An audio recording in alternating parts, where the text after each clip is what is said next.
தமிழக அரசியலில் 2026 சட்டமன்ற தேர்தலை முன்னிட்டு கூட்டணி கணக்குகள் தற்பொழுதே சூடுபிடிக்க தொடங்கியுள்ளது.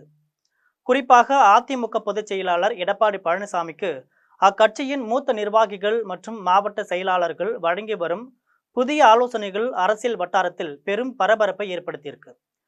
இது பற்றி ஜெம் தொலைக்காட்சி வழங்கும் சிறப்பு செய்தி தொகுப்பை தற்பொழுது பார்க்கலாம்.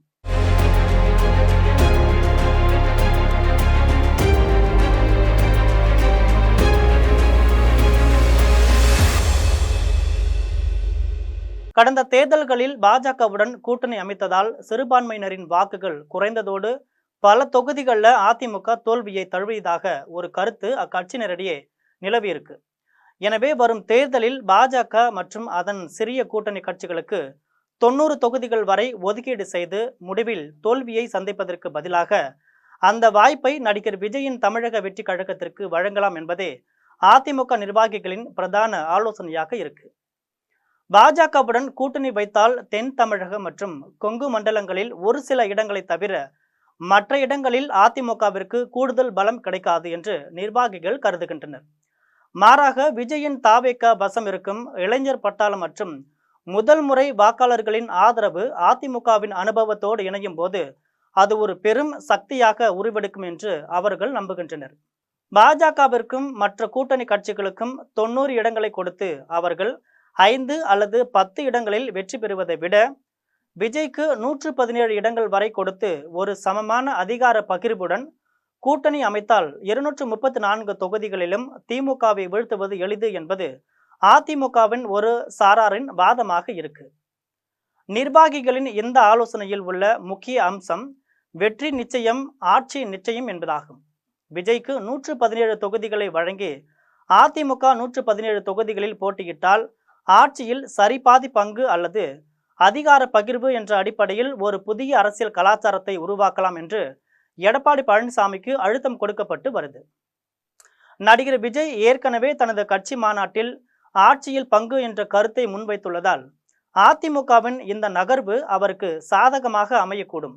பாஜகவை கழட்டி விட்டுட்டு விஜயுடன் கைகோர்ப்பது என்பது திமுகவின் எதிர்ப்பு வாக்குகளை சிதறவிடாமல் ஒரே இடத்தில் குவிக்க உதவும் என்று அரசியல் நோக்கர்கள் கருதுகின்றனர்.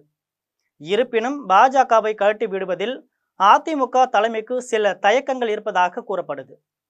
தேசிய அளவில் பாஜகவின் பலம் மற்றும் தேர்தல் நேரத்தில் மத்திய அரசின் ஆதரவு போன்ற காரணங்களால் எடப்பாடி பழனிசாமி இன்னும் இறுதி முடிவை எடுக்காமல் மௌனம் காத்து வராரு. ஆனா அடிமட்ட தொண்டர்கள் மற்றும் மாவட்ட நிர்வாகிகள் பாஜகவுக்கு அதிக இடங்களை கொடுத்து வீணாகுவதை விட வளர்ந்து வரும் ஒரு சக்தியான விஜயுடன் கூட்டணி சேர்வதே புத்திசாலித்தனம் என்று வெளிப்படையாகவே பேச தொடங்கியிருக்காங்க. இது அதிமுகவின் உயர்மட்ட குழு கூட்டங்கள்ல காரசாரமான விவாதங்களை உருவாக்கியிருக்கு. மறுபுறம் தமிழக வெற்றி கழகத்தின் தலைவர் விஜய் இதுவரை எந்த கட்சியினுடனும் கூட்டணி குறித்து வெளிப்படையாக பேசவில்லை. அவர் தனித்து போட்டி என்ற பிம்பத்தை உருவாக்கி வந்தாலும் அதிமுக போன்ற ஒரு வலுவான கட்டமைப்பை கொண்ட கட்சியுடன் இணைந்தால் மட்டுமே தனது அரசியல் பயணத்தை முதல் தேர்தலிலேயே வெற்றிகரமாக தொடங்க முடியும் என்பது அவரும் உணர்ந்திருப்பார். விஜயின் அரசியல் நிலைப்பாடுகள் மற்றும் அவர் முன்வைக்கும் சித்தாந்தங்கள் அதிமுகவின் கொள்கைகளோடு பெரிதும் முரண்படாதது இந்த கூட்டணி உருவாவதற்கான சாத்தியக்கூறுகளை அதிகப்படுத்தியிருக்கு.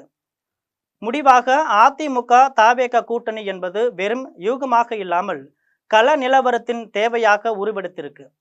117 தொகுதிகள் என்ற சமமான பங்கீடு என்பது அதிமுகவிற்கு ஒரு பெரும் விட்டு கொடுப்பாக தெரிந்தாலும் மீண்டும் ஆட்சி பிடிக்க வேண்டும் என்ற இலக்கை அடைய இதுவே குறுக்கு வழி என்று நிர்வாகிகள் கருதுகின்றனர்.